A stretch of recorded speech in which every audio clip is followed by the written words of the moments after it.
In the darkness of night, the torches burning on the castle walls trembled.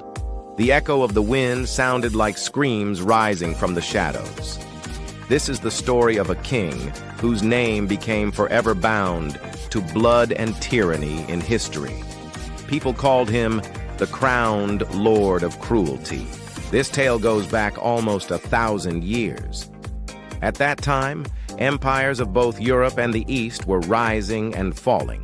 Yet in a small kingdom, a ruler emerged whose terror spread across every village, every tribe, every settlement.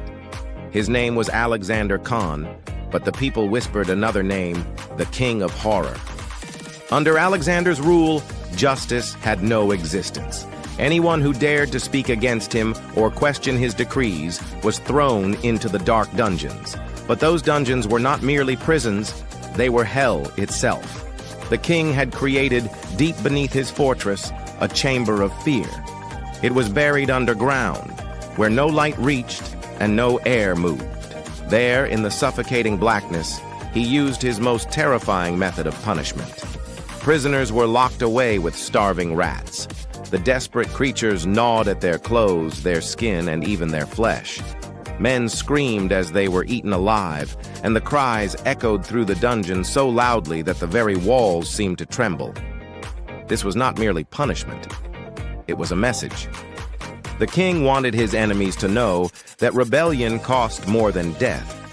It meant an agonizing death. That is why people thought 100 times before daring to rise against him. Once, a poor farmer protested against the king's taxes. He cried out, "We are starving, yet the king's treasury overflows." The words reached the palace. The farmer was seized at once and thrown into the underground chamber. It is said his screams haunted the palace for 3 whole days. When the soldiers finally opened the cell, only his bones remained. But the king's cruelty was not limited to his prisoners. It weighed upon every single soul in his kingdom. Within his palace stood the Hall of Torture, where someone was punished every day. Prisoners were whipped, hung from iron hooks, or had boiling oil poured over their bodies. Yet the most feared punishment remained the same, the rat's torture. Soldiers would place a clay pot on a prisoner's body with starving rats trapped inside. They sealed the opening against the victim's flesh, then lit a fire beneath the pot. Desperate to escape the heat, the rats would burrow into the prisoner's body. The victim's screams could shake the walls of the palace. The people lived in terror beneath the king's shadow. At night, children would whisper to their mothers, "Mother, what will happen if we speak against the king?" Holding back tears, the mothers would reply, "My child, never make such a mistake, or he will cast us into the darkness too." This fear passed down through generations. People sealed their lips, speaking only in dreams, for even dreams could become punishable. But tyranny never lasts forever. Slowly, the flame of rebellion began to burn in the hearts of the people. Farmers, soldiers, and even some courtiers started plotting against the king. They knew his throne was built on nothing but fear. One night, a secret gathering took place inside the palace itself. A few soldiers and a young scholar met in silence. They decided that if the king was not stopped, the entire kingdom would be destroyed. The scholar declared, "When the tyrant king falls, the sun of justice will rise." But such a task was not easy. The king's spies were everywhere. Anyone who conspired against him rarely lived to see another dawn. They were silenced forever in the screams of the dungeon. The story turns here. The king's horrors spread far beyond the castle walls, reaching distant lands. Other rulers and kingdoms grew fearful of him. Some saw him as a threat so great that they began forming alliances to destroy him. Yet the greatest danger was not from outside. It was from within, from his very own people's fury. Behind the palace walls, a storm was gathering, and soon that storm would rise to swallow the crowned Lord of Cruelty himself. In the silence of the night, the winds sweeping over the castle walls carried a strange unease. Soldiers stood guard, their hands gripping their swords, unaware that in the shadows a storm was awakening, one that no power could stop. One day, a young soldier emerged alive from the dungeons. This was the first time anyone had ever survived the hell of rats. His body was scarred and torn, but in his eyes burned a fire of determination. He went from village to village declaring, "I have seen tyranny with my own eyes.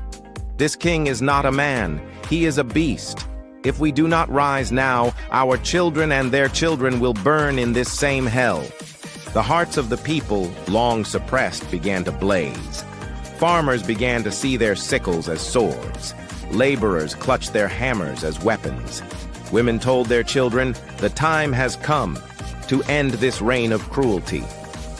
One dark night, as the king tormented another prisoner inside his hall of torture, thousands of people gathered outside the fortress walls. Torches blazed in their hands, and their voices split the sky. "We want justice! The tyrant king must die!" The soldiers looked upon the crowd in fear. These were the very people they had always thought weak and powerless. But tonight, they rose like a raging storm. For 3 days and nights, the people laid siege to the castle. The king ordered his men, "Kill them! This is rebellion!" Arrows flew, but the people did not retreat. Some of the soldiers even joined the rebels, for they too had suffered under the king's tyranny. On the 4th day, the great gate of the fortress collapsed. The people stormed inside. Blood ran through the palace corridors, screams echoed through the halls, and by the light of torches the people hunted for the tyrant king. For the first time in his life, Alexander felt fear. He cried to his advisors, "Stop them! Stop them! I will give them gold! I will give them land!" But even his courtiers had abandoned him. Some locked the doors of his chambers to prevent his escape. The king was now a prisoner within his own castle. The people demanded that the king be punished with the very tortures he had unleashed upon others. A tribunal was held, not in a court, but in the midst of the crowd. An old farmer rose and declared, "This is the king who fed my son to the rats. Tonight we will decide his fate." A grieving woman cried out, "My husband's bones rotted in his dungeon. Tonight I will see justice." One by one, the people shared their stories, each a testament to the horrors they had endured. At last, with one voice, they shouted, "Throw him into the same hell he built for others!" The king was dragged into his own underground chamber. The same dark pit, the same dungeon of terror where he had condemned hundreds to death. The soldiers bound his hands as he had bound countless victims. A great clay pot filled with starving rats was placed upon his body, and a fire lit beneath it. The king screamed, "No! I am your king! Spare me!" But no one listened. The punishment he had crafted for others now consumed him. As the fire grew hot, the starving rats clawed into his flesh. His screams shook the castle walls. Yet this time, they echoed not as fear, but as justice. It is said that after that night, peace returned to the kingdom. The people were free. The torture halls were destroyed. The prison doors were thrown open, and those who had lived in shadows stepped once more into the light. The fate of Alexander became a lesson carried through generations. Parents told their children, "Remember my son. No matter how great tyranny grows, it always falls." This tale still reminds us today. A ruler, no matter how powerful, if he chooses cruelty over justice, his end will always be one of shame and destruction. Tyranny may grant power for a time, but never forever. Only justice is the light strong enough to drive away the darkness. And so, the crowned lord of cruelty was consumed by the very fire of his own savagery. History remembers him forever as the King of Horror.